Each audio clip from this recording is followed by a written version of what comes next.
Hate speech and violent misinformation. Hate speech is still widespread. Wow, you seem like a regular barrel full of laughs. Hate speech, hate speech, hate speech. Regulation, regulation. Try the fish. Ties. My flower squirts water. What an absolute hack.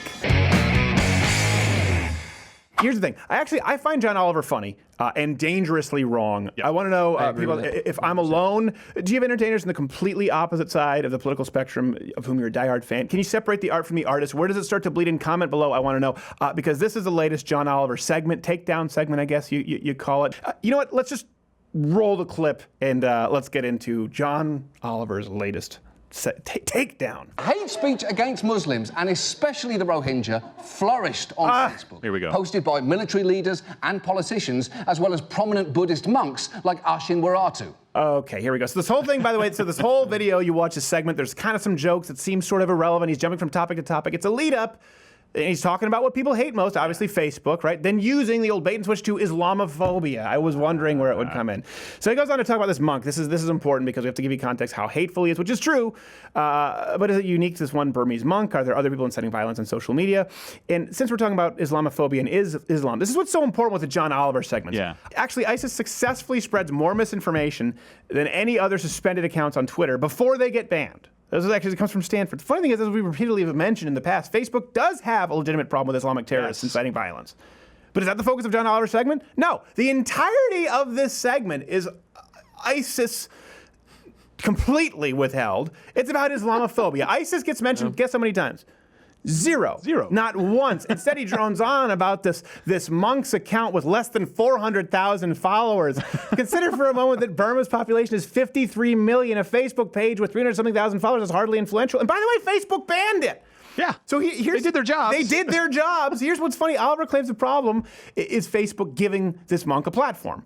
But then he plays clips and overlays, and it turns out the monk is actually on the cover of Time magazine and interviewed on 60 Minutes. So Facebook bans the monk, but left-wing print and TV, the media, they're perfectly fine giving him a platform. Again, there's nothing wrong with being critical of the monk. But these are the same people who claim that Charles Murray shouldn't even be allowed to speak or debate at a university because what Murray says is hateful. So why allow this monk on 60 Minutes if his speech is really that dangerous? Waratu had hundreds of thousands of followers on Facebook, and he used his page to wreak havoc, including spreading false accusations that a Muslim business owner had raped a Buddhist employee, a post that helped instigate riots in the city of Mandalay in 2014, in which 2 people were killed and around 20 others injured. And yet, despite repeated warnings about Waratu, Facebook didn't get around to banning him until earlier this year. Okay, so this is not becoming more and more clear.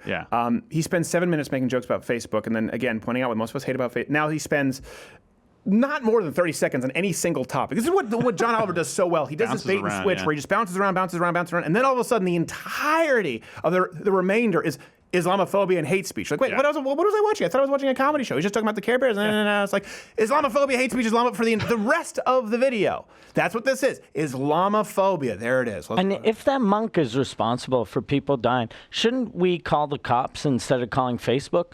Yeah. You know what? I know whenever a rapist in my house, I roll the dice and I give Zuckerberg a ring. John Oliver equates hate speech with inciting violence. And they're two very, very different things. But let's go to the next clip first. So how the did so much hate speech and violence inciting content stay up for so long? Because it's not like Facebook doesn't have rules. They have a lot of them. Hate speech. There it is. This is so telling to me. A comedian flippantly using the term hate speech like it's a real thing. I don't know about you, but is this not just bone-chillingly scary to you when a comedian just uses the term hate speech and throws it out there? So we all like, there isn't even a debate on the idea of hate speech or restrictions of the First Amendment. They just completely skip past the First Amendment to, well, of course, we all agree it's hate speech, and now how does Facebook enforce hate speech laws? They look to target and censor, and it's something else that's really scary to me. Like you said, he says hate speech and incitement to violence. Inciting violence. Two very different things. Equating the two is moving the goalpost in a very dangerous way. All of a sudden, a joke becomes a human rights violation, right, Mike? Yeah. Exactly. Right? I think the only thing that's dangerous is when it incites violence. People say incitement to violence. It's not like, hey, I can't stand Muslims in Burma, and somewill goes, hey, I heard this guy on Facebook says he doesn't like Muslims, so I'm gonna shoot you. You didn't incite violence. Inciting violence is, hey, listen, I will reward you if you go and harm that person. Paying someone to put a hit out on somebody else, or telling people to go forward and actually commit an act of violence proactively. We need to be really clear about what incitement to violence is. Like, hey, punch him in the face for no reason other than he's Canadian. That's a crime. Hold on. No. Is that a thing? See, if someone does that, that's a crime. Is that why you invited me to Texas just to beat me? All right, Mike. If someone punches you in the face because I happen to say that I don't like Canadians, and they find out that you are one, that's not my fault. It's them, yeah. You're not inciting them to violence. It's It's them. definitely them. Call me when that does happen, by the way. 'cause I'm sure 11%. All right, next clip. You can quibble, you can absolutely quibble with where Facebook draws its lines, and the broader discussion of private companies policing speech is an important one, but the point is, Facebook does have standards that are enforced in a number of ways. Quibble? No, it's not a quibble. Speech is the central debate of our time. Where you line up on the ideas of speech, transparency, and consistency will tell us exactly who you are. I can tell you this. When someone gives you their opinion on freedom of speech or the First Amendment, when someone tells you where they line up with that fundamental worldview, I can almost invariably tell you where they line up on every single other fundamental issue of our time. It is an absolute litmus test. Yeah, it's foundational for everything. You can quibble over whether or not the First Amendment is. And I know now all of a sudden he sounds like some Cockney guy in a bar. A pickpocket, Yeah, it's exactly what it's just that I don't like him, and I know that would piss him off even more than giving him the benefit of his London accent. All right, next clip. Hate speech is language specific. Okay. All right. Listen. Let's just to save you guys some time. Okay. Let's just show you. We have a montage to show you how many times he references hate speech unironically in the video. Let's just roll that so that we don't have to keep coming back to it. Viral rumors and hateful comments on Facebook. Hate speech against Muslims for those seeking to spread hate. Hate speech and violent misinformation. Hate speech is still widespread. Wow, you seem like a regular barrel full of laughs, don't you? This is a fun comedy. Yeah, hate speech, hate speech, hate speech. Regulation, regulation. Try the fish, ties. My flower squirts water. What an absolute hack. Could you imagine going to a show with this guy? I mean, I don't know. What would he talk about? One time and you're done. And does he then berate people who are politically correct who moan if he says something that's offensive? How do you have a leg to stand on? That's always funny to me when you see these self-professed sort of progressive liberal comedians and they tell a joke and the audience moans like, "Oh, quit being so sensitive." It's like, you're the one who told them to be.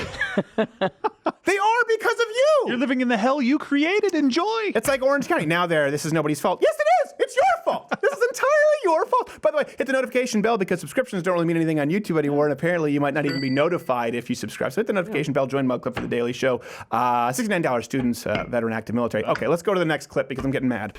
I don't believe the Holocaust happened.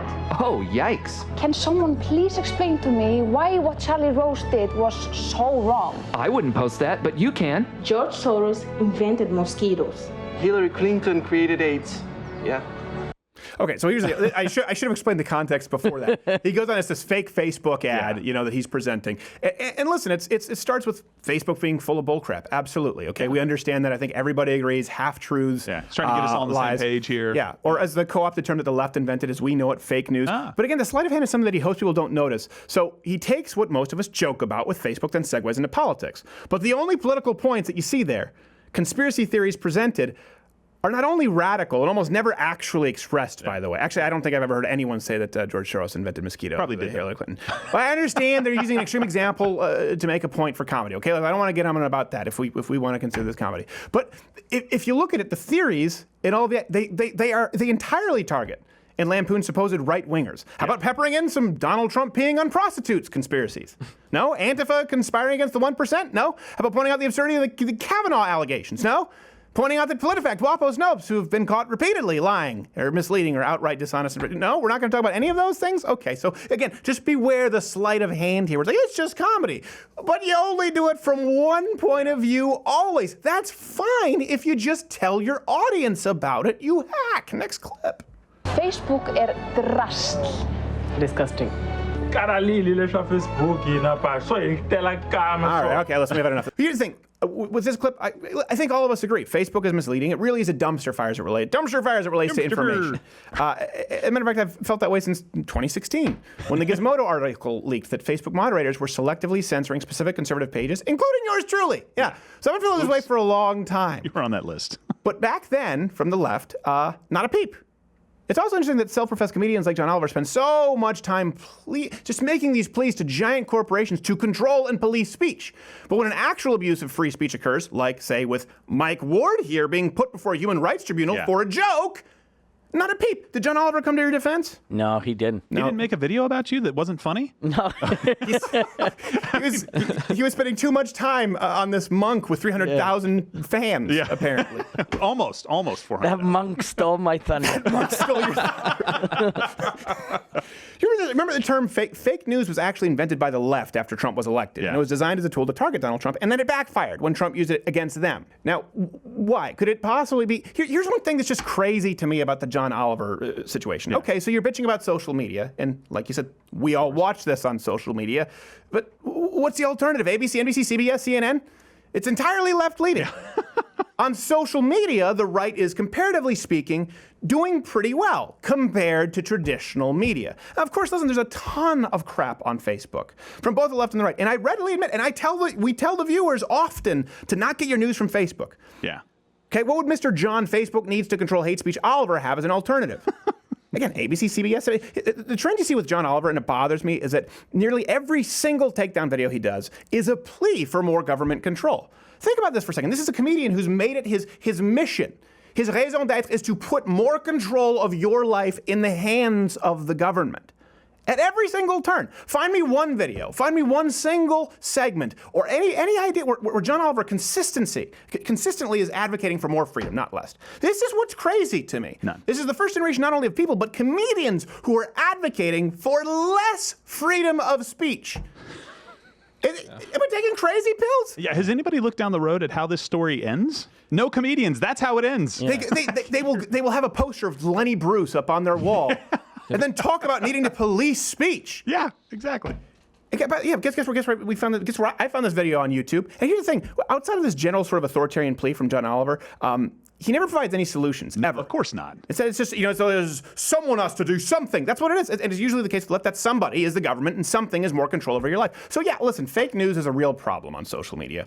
Again, both the right and the left. How can you guard against it? We want to offer some solutions here at Loud with Crowder, and I've said this quite a few times. Create a news and media list. Yourself, don't rely on Facebook. Set bookmarks and favorites, and for every single right-wing source, have a left-wing source. So for example, I say hit the notification bell on this channel because subscriptions don't mean anything. The very next show you watch should be John Oliver's, or Vox, or the Young Turks. I don't care, just pick whichever one you can handle for the most amount of time. And get a beer. Put Fox News in your newsfeed? Great. Next needs to be HuffPo.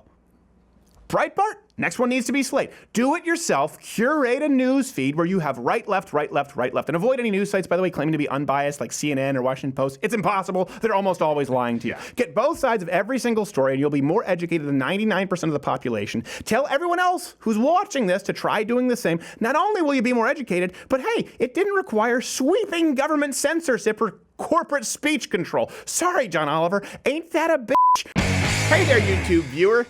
You like Samantha Bee? Of course not, because you actually made it to this end card. You are a miracle of the internet. I would say subscribe or hit the notification button, but I don't really know what that means on YouTube. You might not get notified anyway, but you can join up at louderwithcrowder.com/mug club. That's mug with this wonderful hand-etched mug, and you get to watch not only clips, but the full 1 hour daily show every single day. That was redundant because I said daily, but every single day, but we're going to keep it anyway because we shoot these end cards a whole lot in one afternoon.